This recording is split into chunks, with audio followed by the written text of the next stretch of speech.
अमावस की रात क्यों कहलाती है निशाचरी? क्या वाकई अमावस की रात बेहद रहस्यमयी होती है? क्या होता है नकारात्मक शक्तियों का प्रभाव धरती, इंसान, जीव जानवर पर? हिंदू धर्म में अमावस्या को लेकर अनेक बातें कही गई हैं, या यूँ कहें इसके रहस्य को उजागर किया गया है। अमावस की रात धरती और मानव मन पर गहरा प्रभाव पड़ता है। अमावस महीने में एक बार आती है। माना जाता है कि अमावस्या के दिन भूत प्रेत, पिशाच, निशाचर, जीव जंतु और दैत्य ज़्यादा सक्रिय और शक्तिशाली रहते हैं। ऐसे दिन विशेष सावधानी रखी जाती है। अमावस्या के दिन चंद्रमा दिखाई नहीं देता। ऐसे में जो लोग अति भावुक होते हैं उन पर इस बात का सबसे ज़्यादा प्रभाव पड़ता है डर। जी हाँ, डर किसे नहीं लगता? क्या इंसान, क्या जानवर, क्या पशु पक्षी, सभी को अपनी जान प्यारी होती है। सब में एक चीज़ सामान्य होती है और वो होता है डर, मौत का डर। आज की हमारी कहानी इसी डर विषय पर आधारित है। रामपुर नाम का एक गांव हुआ करता था। यह किस्सा उसी एक भयानक अमावस की रात का है।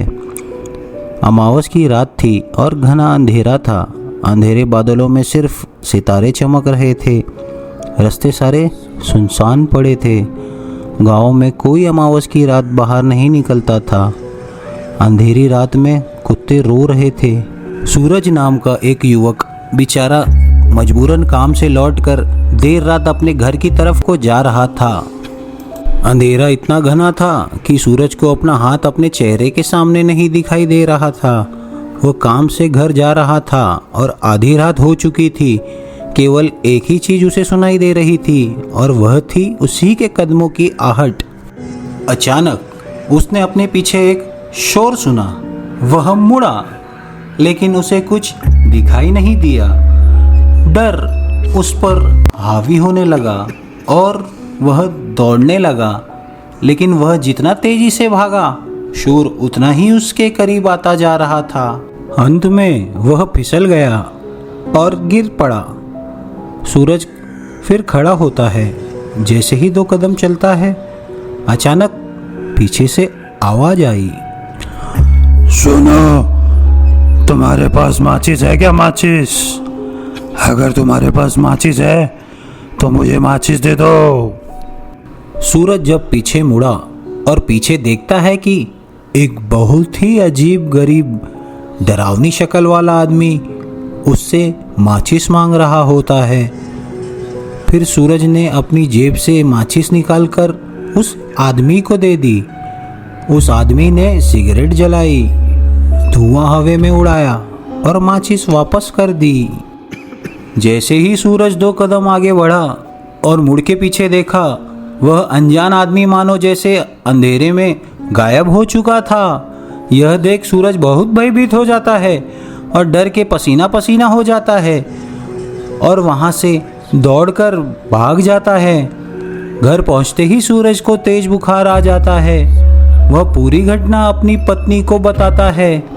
पत्नी समझ जाती है कि कुछ तो अजीब घटना हुई है इनके साथ। दुर्गावती बहुत समझदार स्त्री थी।